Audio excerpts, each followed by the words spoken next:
I didn't realize I was making a decision that would quietly reroute my entire marriage, but the night I agreed to let my son stay alone with his grandparents, something in my chest tightened in a way I couldn't explain. I'm Elizabeth Harper, 33 years old, living in Madison, Mississippi, a calm suburban pocket just north of Jackson where everything looks peaceful from the outside. I've been married to my husband William for 6 years. We have a 2-year-old son named Caleb, who, until recently, felt like the one uncomplicated thing in my life.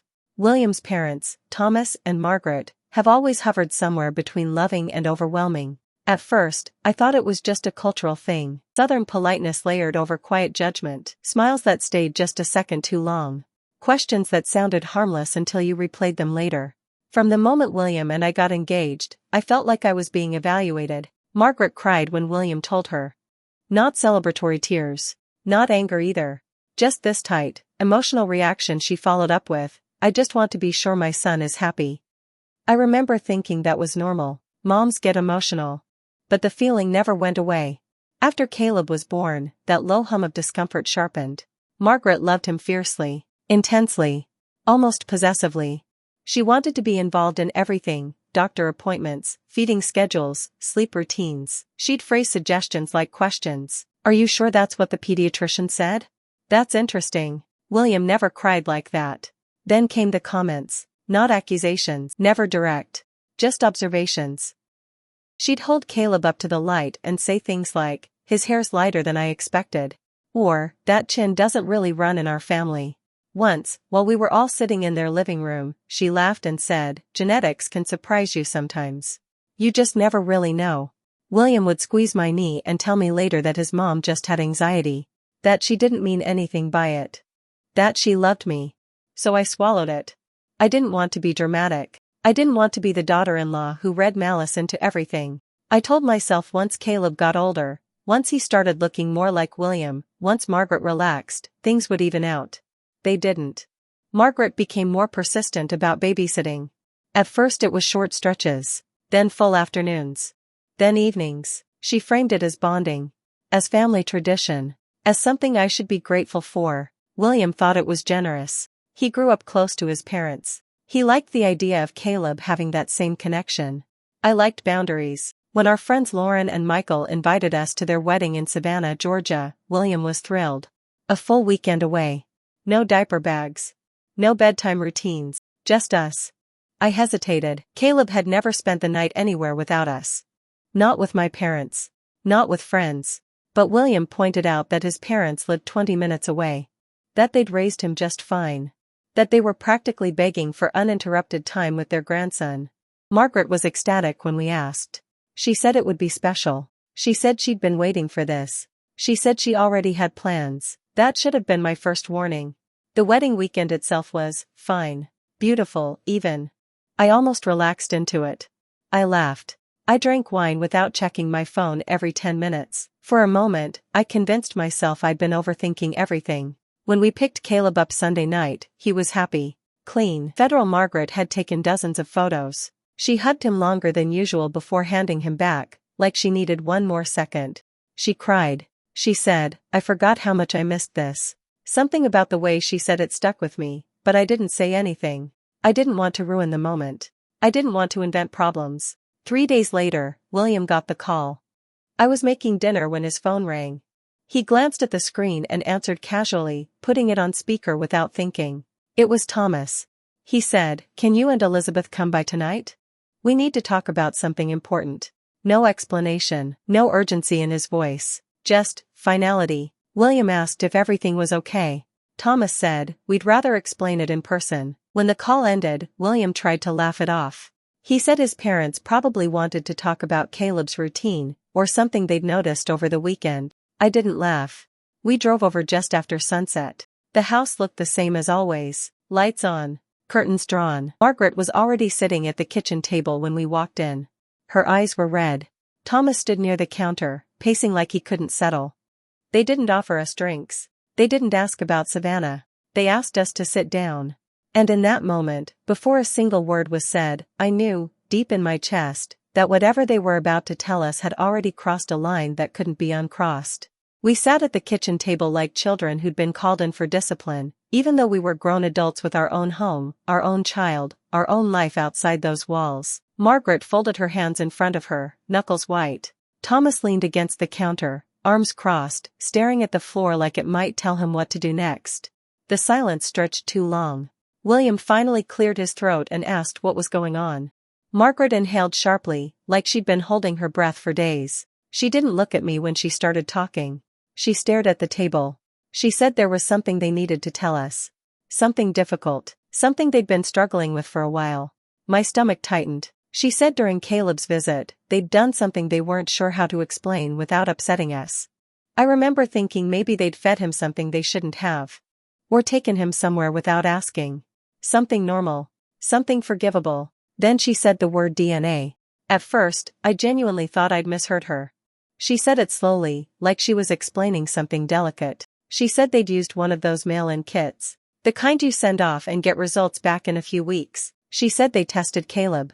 I laughed. It came out automatically, like a reflex. A short, sharp laugh that didn't feel connected to my body at all. I said, "That's not funny." Margaret looked up at me then, eyes shiny. She said she wasn't joking. I asked her what she meant. She explained it calmly, like she was recounting a medical appointment. She said while Caleb was staying with them, they collected a sample. She said it wasn't painful. She said he didn't even notice. William asked her why. She said she needed peace of mind. That phrase, peace of mind, still makes something twist inside me. She went on. She said ever since I'd gotten pregnant, she'd had doubts. Not because she thought I was a bad person. Not because she thought I'd intentionally betrayed William. She emphasized that part a lot. She said things happen. She said relationships go through rough patches. She said you never really know what's going on behind closed doors. She said Caleb not looking exactly like William had triggered something in her. That she'd lie awake at night replaying it. That it made her anxious. That she couldn't stop thinking about it. So she decided to do something about it. Thomas finally spoke up then. He said it seemed better to know than to wonder forever. He said uncertainty can eat at people. I asked them how they got William's DNA. William beat me to it. His voice sounded distant, like it was coming from someone else entirely. Thomas admitted they'd used an old hairbrush. One that had been in their house from before William and I got married. He said they'd kept it in a drawer. He said they didn't think it would be an issue. Margaret nodded like that part made sense. She told us the results came back confirming William was Caleb's father. She said it like she was delivering good news. Like the room should relax now. Like this was the end of it. She even smiled. I remember staring at her mouth as she smiled, trying to understand how we were living in the same reality. I asked her if she would have told us if the results had been different. She hesitated, just long enough. Then she said she didn't know. She said she would have figured something out. She said she would have done what was best for William. That answer dropped into my chest like a stone. William didn't raise his voice. He didn't yell. He just asked if they understood what they'd done. Margaret started crying harder. She said she never meant to hurt anyone. That Caleb is family. That she didn't think it was a big deal because it didn't change anything in the end. She said she was protecting her son. I told her she'd done the opposite. Thomas tried to smooth it over. He said it was a mistake. A lapse in judgment. Something done out of fear, not malice. Fear of what? I wanted to ask. Fear of me? We left not long after that. There was no dramatic exit. No shouting. Just a quiet, heavy walk to the car. The drive home was silent. William stared straight ahead, hands tight on the steering wheel. I watched streetlights pass over his face, lighting him up in fragments. When we got home, he sat on the couch and didn't move for a long time. Eventually, he said he felt violated. Like his parents had exposed something private he didn't even know they were questioning. He said he felt embarrassed. Like the doubt had been there all along and he just hadn't seen it. I told him I was angry. That what they'd done wasn't about anxiety. It was about control. About entitlement. About deciding they had the right to answers that were never theirs to ask for. William agreed. Mostly. But even then, I could see him pulling in two directions. He said what they did was wrong. He said it crossed a line. But he also said they weren't trying to destroy us. That they were scared. That they'd acted badly, but not maliciously. I asked him if he trusted them now. He didn't answer. That night, my phone buzzed nonstop. Missed calls. Messages. Apologies layered with explanations layered with guilt. Margaret sent a long text about how she hadn't slept since telling us. About how terrified she was of losing her grandson. About how she hoped I could understand a mother's fear. I stared at the screen until it went dark. I didn't respond. I lay awake next to William, listening to him breathe, wondering how something that didn't technically change anything had managed to change everything. And realizing that whatever came next wasn't just about his parents anymore, it was about us. The days after that night blurred together in a way that made it hard to tell where one emotion ended and the next began. Margaret and Thomas didn't give us space. If anything, the silence on our end seemed to make them panic. Calls came in the morning, texts in the afternoon, long emails at night. Each message said the same thing in a slightly different way, that they were sorry, that they hadn't thought it through, that they never imagined it would hurt us this deeply. Margaret's messages were the hardest to read.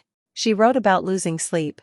About replaying the moment she handed Caleb back to me and wondering if that would be the last time she ever held him. She wrote about how she already felt punished enough by the fear alone. I started leaving my phone face down. William tried to act normal at first. He went to work. He played with Caleb. He laughed at things on TV. But there was a stiffness to him that hadn't been there before, like something inside him was constantly bracing for impact. One night, while we were cleaning up after dinner, he asked me if I'd thought about what we were going to do. I said I didn't know yet. He said his parents wanted to meet, somewhere neutral. Just to talk. I said I wasn't ready. He sighed, not angrily, but heavily. He said they were his parents. That he didn't want this to become something that followed us forever. That word, forever, hung between us. We argued more in those weeks than we had in our entire marriage combined. Not screaming fights. Worse, quiet ones. Conversations that started calm and ended in long stretches of silence where neither of us felt heard. William kept saying what they did was wrong, but that cutting them off completely felt extreme. He said they were from a different generation, that they didn't understand boundaries the same way. That they were acting out of fear, not disrespect. I kept saying fear doesn't give you permission. I asked him where the line was.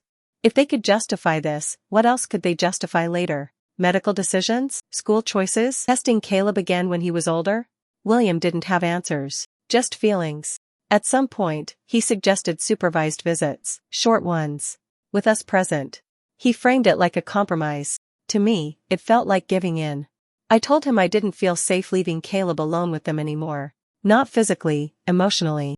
I didn't trust their judgment. I didn't trust their ability to respect us if their anxiety got loud enough. William asked me if I really wanted our son to grow up without grandparents because of one mistake. That hurt. I told him it wasn't one mistake. It was a choice. A series of decisions. A belief that they had a right to something that wasn't theirs. He asked me if I was willing to end his relationship with his parents over it. I asked him why protecting our son felt negotiable. That night, he slept on the couch. Not because we agreed to take space. Just because neither of us knew what to say anymore. A week later, Margaret showed up at our house unannounced. I was home alone with Caleb. I heard the knock and froze. When I opened the door, she was standing there with a bag of toys and red eyes. She said she just wanted to see him. She said she couldn't stand not knowing if he was okay. I told her it wasn't a good time. She started crying on my porch. Neighbors passed by. I felt exposed, cornered. I let her see Caleb for 5 minutes. Supervised. Awkward. Heavy. When she left, I felt hollow. That night, William said I'd given mixed signals. I said I felt ambushed. Neither of us was wrong. Neither of us was right. I started questioning myself in quieter moments. Wondering if I was being too rigid. Too emotional. Wondering if 10 years from now this would feel smaller than it does now. But then I'd picture Margaret calmly explaining how she'd figured it out if the test had come back differently. And the doubt would harden again. We tried counseling. Just one session. The therapist asked us what outcome we were hoping for. William said peace. I said boundaries. We left without scheduling another appointment. The messages from Margaret and Thomas slowed, but they didn't stop. Each one carried the same weight, the expectation that time alone should fix this. That love should smooth it over. But time wasn't fixing it. It was making me realize something I didn't want to admit. This wasn't just about what they'd done. It was about how alone I felt defending the line afterward. And I didn't know how much longer I could stand in that place without something giving way. By the time we finally agreed to meet with William's parents again, weeks had passed. Enough time for the shock to dull, but not enough for anything to feel healed. We chose a small coffee shop in Madison, One of those places where the tables are close together and the noise never quite disappears. William said it felt safer that way. Public. Neutral. Margaret arrived early. I could see her through the window before we even went in. She stood as soon as she spotted us, hands clasped tight around her purse like she was bracing for impact. Thomas followed behind her, quieter than usual. They both apologized again. Immediately, rehearsed. They said they understood now how wrong it was. That they'd never do anything like that again. That they'd been living with the fear of losing us since the night we left their house. Margaret said she'd let her anxiety take over. That she knew it wasn't an excuse, but it was the truth. I listened. I nodded when it felt polite. I didn't interrupt. At one point, Thomas said something that stuck with me. He said, "We already know we were wrong. What we're asking is whether we're going to be punished forever for it." That word again. Punished. I told them this wasn't about punishment. That it was about trust. That trust doesn't reset just because someone apologizes. Margaret asked what that meant in practice.